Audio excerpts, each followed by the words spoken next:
79장 찬송입니다.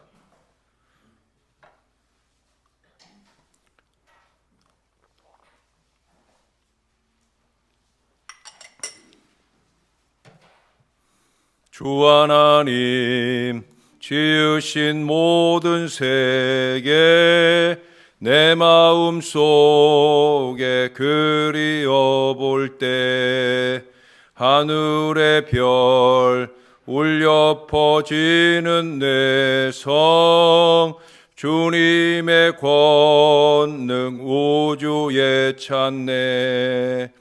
주님의 높고 위대하심을 내 영혼이 찬양하네. 주님의 높고 위대하심을 내 영혼이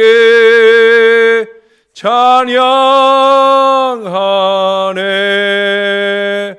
습속이나 험한 산 골짜기에서 지저귀는 저 새소리들과 고요하게 피 흐르는 시냇물은 주님의 솜씨 노래하도다. 주님의 높고 위대하심을 내 영혼이 찬양하네. 주님의 높고 위대하심을 내 영혼이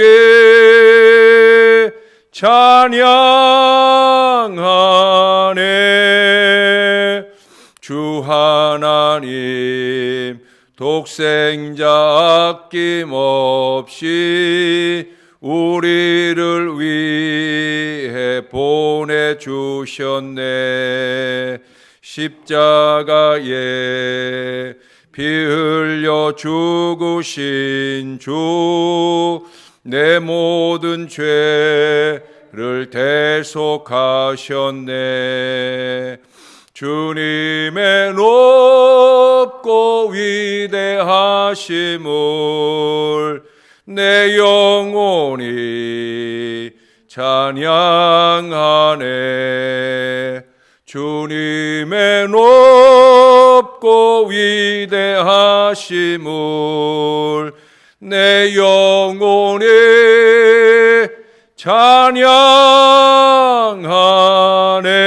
찬양하네. 내 주 예수 세상에 다시 올 때 저 천국으로 날 인도하리. 나 겸손히 엎드려 경배하며 영원히 주를 찬양하리라. 주님의 높고 위대하심을 내 영혼이 찬양하네. 주님의 높고 위대하심을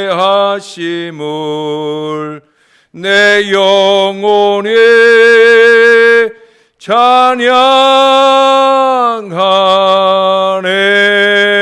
찬양하네. 아멘. 그 다음 찬송 한 장 더 합니다. 80장입니다. 전지에 있는 이름 중 귀하고 높은 이름 주 나시기 전 지으신 구주의 이름 예수. 주 앞에 내가 엎드려 그 이름 찬송함은 내 귀에 들린 말씀 중 귀하신 이름 예수. 주 십자가에 달릴 때 명패에 쓰인 대로 저 유대인의 왕이요 곧 우리 왕이시라. 주 앞에 내가 엎드려 그 이름 찬송함은 내 귀에 들린 말씀 중 귀하신 이름 예수. 지금도 살아 계셔서 언제나 하시는 일, 나 같은 죄인 부르사 참 소망 주시도다. 주 앞에 내가 엎드려 그 이름 찬송함은 내 귀에 들린 말씀 중 귀하신 이름 예수. 주 예수께서 영원히 어제나 오늘이나 그 이름으로 우리에게 참 복을 내리신다. 주 앞에 내가 엎드려 그 이름 찬송함은 내 귀에 들린 말씀 중 귀하신 이름 예수.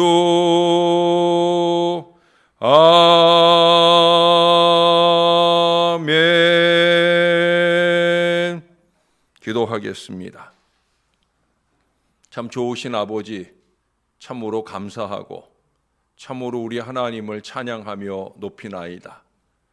이 부족한 인생들을 이 좋은 세상 가운데 아름답게 만들어 보내주시고 참으로 세상 모든 사람들 가운데 구원의 반열에 들 수 있도록 인도해 주신 것 감사합니다. 우리가 아직 죄인일 때 주님은 이미 우리를 향한 크신 사랑으로 독생자 예수 그리스도를 이 땅에 보내주셨고 우리를 구원해 주셨습니다. 구원 이후에도 끊임없이 주 앞에 어리석고 불충하게 행하는 저희들임에도 불구하고 이 아둔한 머리로 생각해내는 것이 하나님의 영광을 가릴 뿐인 것을 우리가 늘 고백할 수밖에 없는데도 불구하고 그럼에도 주님은 여전히 우리에게 새 소망과 위대한 미래를 열어주시는 하나님이 되어주시는 것을 감사합니다. 하나님, 날마다 제대로 주님을 찬양하며 살 거룩한 주의 백성 되어지게 은혜 베풀어 주시옵소서. 이날도 찬송함으로 이 아침을 열게 하시니 감사합니다. 예수님의 이름으로 기도합니다. 아멘. 예, 하나님 말씀 오늘도 이사야서 43장입니다. 이사야 43장 오늘은 14절부터 마지막 28절까지 오늘 본문의 말씀으로 상고합니다. 한 절씩 교도갑니다. 28절은 같이 읽겠습니다. 너희의 구속자여 이스라엘의 거룩하니 여호와가 말하노라. 너희를 위하여 내가 바벨론에 사람을 보내어 모든 갈대아 사람에게 자기들의 연락하던 배를 타고 도망하여 내려가게 하리라.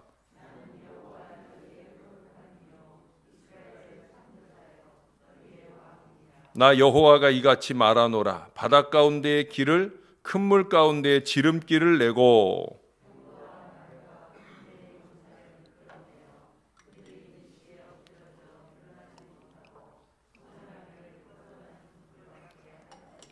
너희는 이전 일을 기억하지 말며 옛날 일을 생각하지 말라.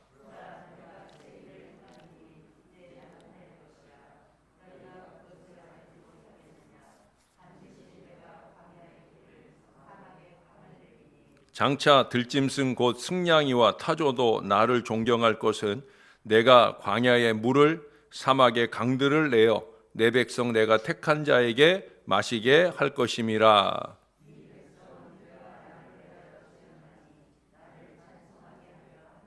그러나 야곱아 너는 나를 부르지 아니하였고 이스라엘아 너는 나를 괴롭게 여겼으며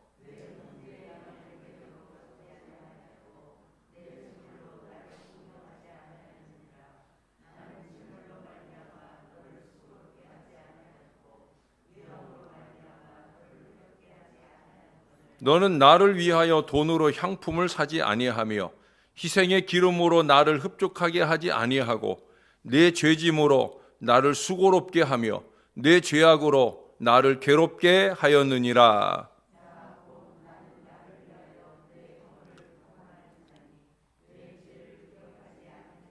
너는 나에게 기억이 나게 하라. 우리가 함께 변론하자. 너는 말하여 내가 의로움을 나타내라.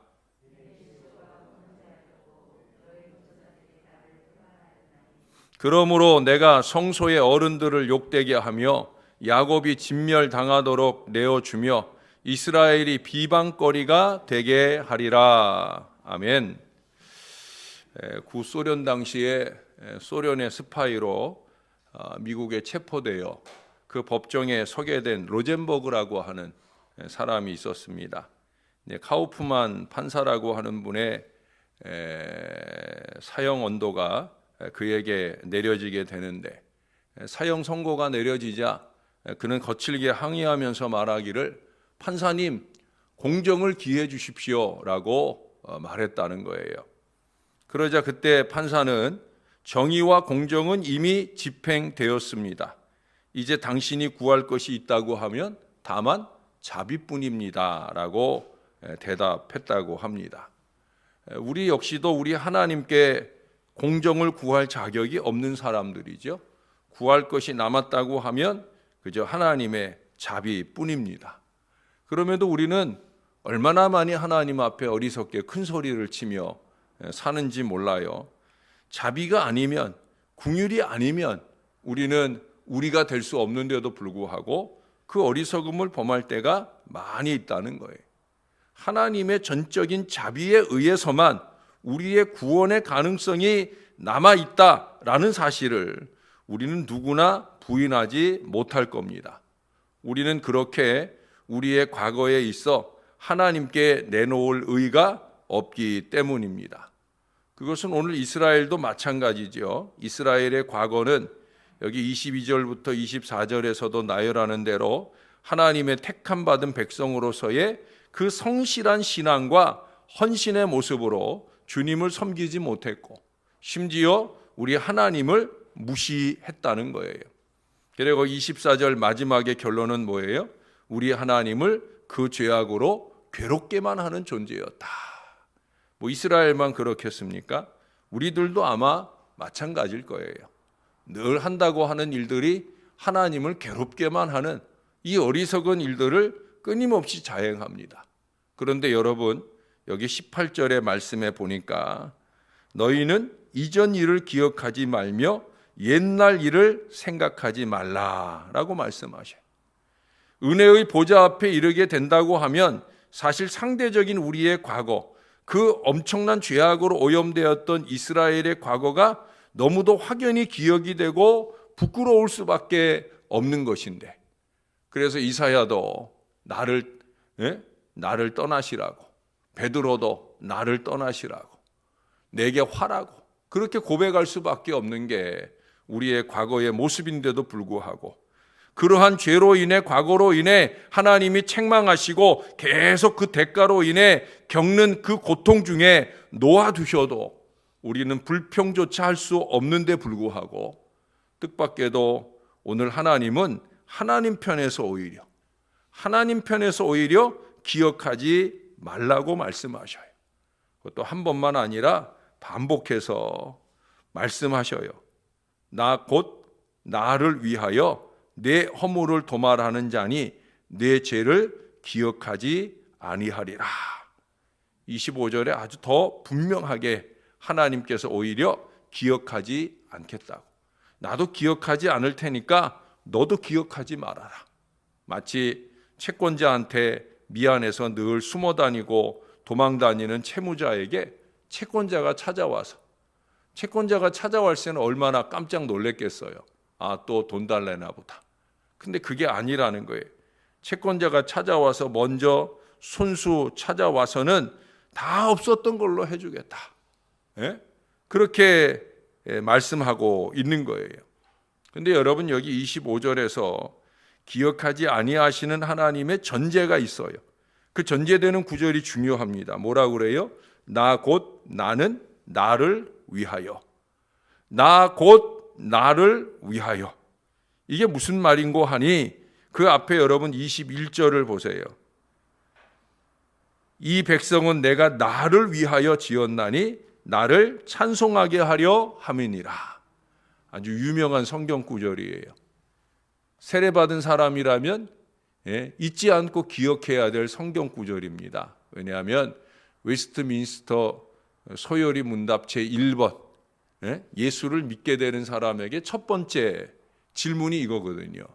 하나님이 왜 우리를 창조하셨느냐라는 질문을 주고 그에 대한 대답으로 준 말씀이 바로 이 말씀이에요.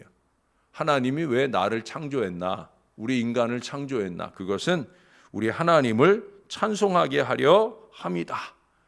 인간 창조의 제일된 목적에 충실하기 위해서 우리의 모든 과거의 죄악들을 청산해 주실 뿐 아니라 그 앞에 19절부터 말하잖아요. 보라, 새일 구원의 강수로 충만하게 하실 것을 말씀해 주시고 있습니다. 우리는 하나님을 위해 지음받은 존재예요. 하나님을 위해서 우리의 허물을 도말하시고 우리의 죄를 기억지 아니하시는 은총에 이르게 된 사람들이라는 거예요. 다시 말해서 우리의 창조와 구원의 목적은 아주 선명해요. 하나님을 위하여. 솔리 데오 글로리아. 오직 하나님의 영광을 위하여. 오직 하나님을 위하여. 여러분, 이걸 잊지 말아야 되는 거예요. 제가 이걸 끊임없이 강조하는 이유가 그겁니다. 앞으로도 마찬가지예요.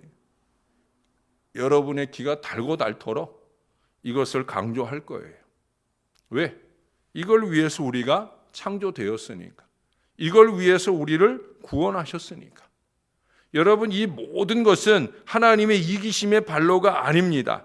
아무런 가능성도 갖지 못한 우리에게는 그저 하나님의 엄청난 자비요 사랑의 보장이라는 사실이에요. 노르웨이의 탐험가 중에 난센이라는 사람이 있는데 이 사람이 북극 근방에 이 바다의 깊이를 재려고 자기가 갖고 있는 줄 중에 가장 긴 줄을 달아 내리기 시작을 했어요. 배에 타고선 이 동아줄을 달아 내리는데 아무리 달아 내려도 끝이 닿질 않는 거예요. 다시 줄을 다 감아 올린 다음에 그의 탐험 일기에다가 이 동아줄보다 더 깊음이라고 기록을 했다는 거예요. 그 동아줄이 어떤 정도의 길이의 동아줄인지는 적지도 않고 그렇게 적었다는 거예요. 그만큼 긴 동아줄을 내려보았다는 거죠. 다음 날 그는 또 다른 줄을 거기에 연결해서 더 긴 줄을 만들어서 또 달아 내리었어요. 역시 이르지를 못합니다. 같은 작업을 며칠간 계속 이어가세요. 줄을 연결하고 또 내리고 줄을 연결하고 또 내리고 줄을 연결하고 또 내리고. 그러다가 그는 일기에 이런 메모를 남겼습니다. 이 근방 바다는 하나님의 사랑과 같다. 끝없이 깊은 바다이다 라고 적어 놓았다는 거예요. 혹시 깊은 바다의 그 깊이는 북극 바다의 그 깊이는 잴 수 있게 됐을지 몰라도 우리 하나님의 사랑을 잴 우리 인간의 자는 없다는 거예요. 우리 하나님의 사랑에 보답할 우리 인간의 모든 노력도 없다는 거예요. 우리가 그 어떤 일을 해도 하나님이 기뻐하실 그 어떤 일을 최선을 다해 했다고 할지라도 우리를 향한 우리 하나님의 사랑을 상쇄하고도 남을 만한 일을 한 것은 없다라고 하는 거예요. 우리가 이걸 잊지 말아야 돼요. 근데 우리가 이걸 잘 잊어버린다는 거죠. 뭐만 조금 하면은 대단한 일을 한 줄로 착각을 한다는 거예요. 아닙니다, 여러분. 하나님의 자비와 긍휼에 비하면 이건 뭐 조적지열도 안 되는 거예요. 그냥 점 하나 톡 찍어 놓은 것밖에 안 되는 일을 할 뿐인 것이다 라고 하는 사실을 잊지 말아야 된다는 거예요. 여러분, 우리가 어제 로마서 5장 8절의 말씀을 제가 잠깐 언급을 했잖아요. 우리가 아직 죄인 되었을 때 사랑의 하나님이 우리를 위해 하신 일이 뭐라고 그랬어요? 독생자 예수 그리스도를 우리 위에 내어주시고 십자가에 달려 죽게 하셨다는 거예요. 우리가 아직 죄인 되었을 때 그렇게 아들 예수를 내어주신 바로 그 사랑, 그 자비라는 거예요. 우리를 향한 하나님의 속죄와 과거의 청산은 전적으로 이 사랑에, 이 하나님의 사랑에 근거한다는 사실이에요. 그러므로 우리는 이 은혜를 주신 하나님을 찬송함으로 조금이나마 그 은혜에 보답해야 된다는 거예요. 제가 며칠 전에도 이 찬양에 대한 얘기를 새벽 아침 언급하면서 그랬잖아요. 차라리 목사 설교할 때 졸고 자는 건 이해가 되는데 하나님을 찬양할 때 졸고 자는 건 전 정말 이해가 안 된다고. 어찌 그럴 수 있느냐 하는 말씀을 드렸어요. 정말입니다, 여러분. 하나님 찬양하는 일이에요. 하나님 찬양하는 일은 졸고 자며 할 일이 아니고, 하나님 찬양하는 일은 억지로 할 일이 아니고, 외면할 일이 아니고, 누구보다 가장 적극적으로 해야 될 일이라는 거예요. 구원받은 감격이 있다고 하면 꼭 그래야 되는 거예요. 여기 20절의 표현대로 장차 들짐승조차도 우리 하나님을 존경하고 찬송할 거라 하잖아요. 우리는 우리의 거룩한 자요, 창조자요, 왕이 되시는 하나님을 택함받은 주님의 백성으로서 찬송하지 않는다라고 하면 안 된다라고 하는 거죠. 찬송은 과거를 청산해 주신 은총과 자비에 대한 감사의 표현일 뿐 아니라 이제 새 일을 행하실 그 미래에 대한 우리의 기대를 담아드리는 간구와 같은 거예요. 우리가 아무리 힘을 써가지고 열심히 기도하고 애를 써도 우리의 찬송이 보잘것없다고 하면 그 기도가 무가치한 거예요. 하나님을 높이고 찬양하고 우리의 미래를 열어주실 그 하나님을 찬송하지 못하면서 우리의 미래를 맡기는 기도를 한다? 이것처럼 어리석은 일이 없는 거예요. 찬양을 제대로 해야 합니다. 그냥 찬양만 해도, 여러분, 이 찬양만 해도 우리가 기도하지 않는 것까지 하나님은 열어주신다 하잖아요. 보라, 내가 새 일을 행하리라. 이게 하나님의 약속이에요. 그러니 찬양하는 거예요. 열심히 하나님을 기쁘시게 해드리는 거예요. 여러분, 사람도 칭찬을 하면 더욱더 활력 있고 적극적이고 열심히게 하듯 이 찬양은 우리를 위한, 우리 하나님의 역사를 위해서 꼭 필요한 요소요, 우리 하나님께는 청량제와 같은 일이 된다는 거예요. 물론 간혹 우리는 정말 칭찬받은 일은 제대로 하지 못하면서 칭찬이 없다고 투덜거리거나 또 자기의 칭찬은 바라면서 남을 칭찬하면 삐죽거리는 경우가 많잖아요. 간혹 교인들이 저보고 목사님 칭찬 좀 해주세요. 왜 칭찬이 없어요? 그래요.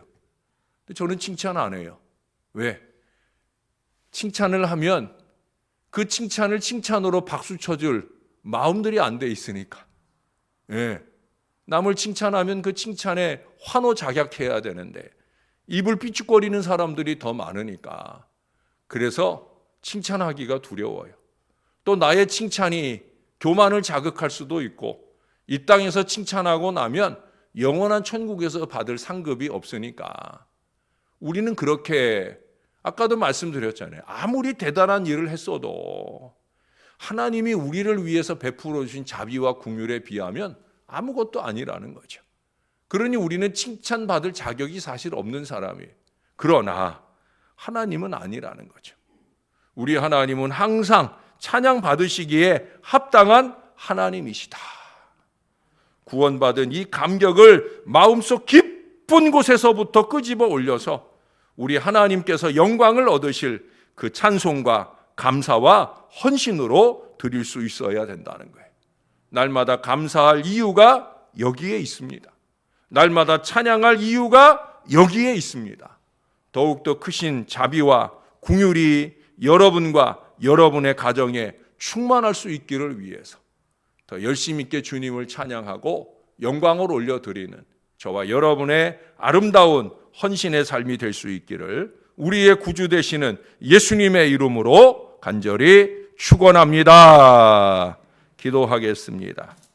하나님 아버지, 한 주간에 2번이나 주님은 찬양을 촉구하십니다.